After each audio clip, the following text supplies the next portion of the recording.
धन्यवाद विनायक, तुम्ही दिलेल्या सविस्तर माहितीसाठी। आणि आता थेट जाणार आहोत पुण्यामध्ये सुद्धा गणेशोत्सवाचा उत्साह पाहायला मिळतोय। दगडूशेठ हलवाई गणपती मंदिराबाहेर ढोल ताशा पथकांचं सुंदर सादरीकरण सुरू आहे आणि थोड्याच वेळात पुण्यामध्ये दगडूशेठ गणपतीच्या मिरवणुकीला सुद्धा सुरुवात होणार आहे। तर पुण्यामधील मानाचा पहिला गणपती असणाऱ्या कसबा गणपती समोर सुद्धा ढोल ताशा पथकाचं सादरीकरण सुरू आहे।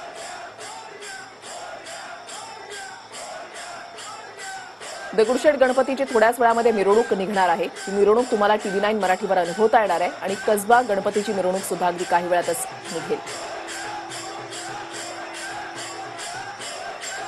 दगडूशेठ गणपतीच्या ठिकाणी योगेश बोरसे आमचे प्रतिनिधी आमच्या सोबत आहेत। अधिक माहिती त्यांच्याकडून जाणून घेणार आहोत। योगेश, पुण्यामध्ये मंगलमय वातावरण पाहतोय, या ठिकाणी भजन आरती जी आहे ती सुरू झाली आहे।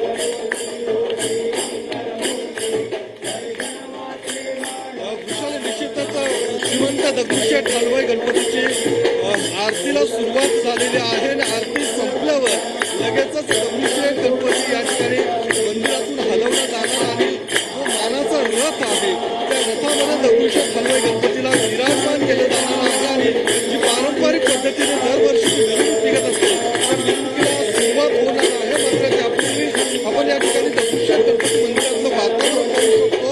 अतिशय भक्तिमय आनंद आणि उत्साहाचं वातावरण हो, अगदी भक्तिमय वातावरण आपण अनुभवतो या ठिकाणी। योगेश, तुम्ही असेच आपल्या सोबत राहा। पुण्यामध्ये मानाच्या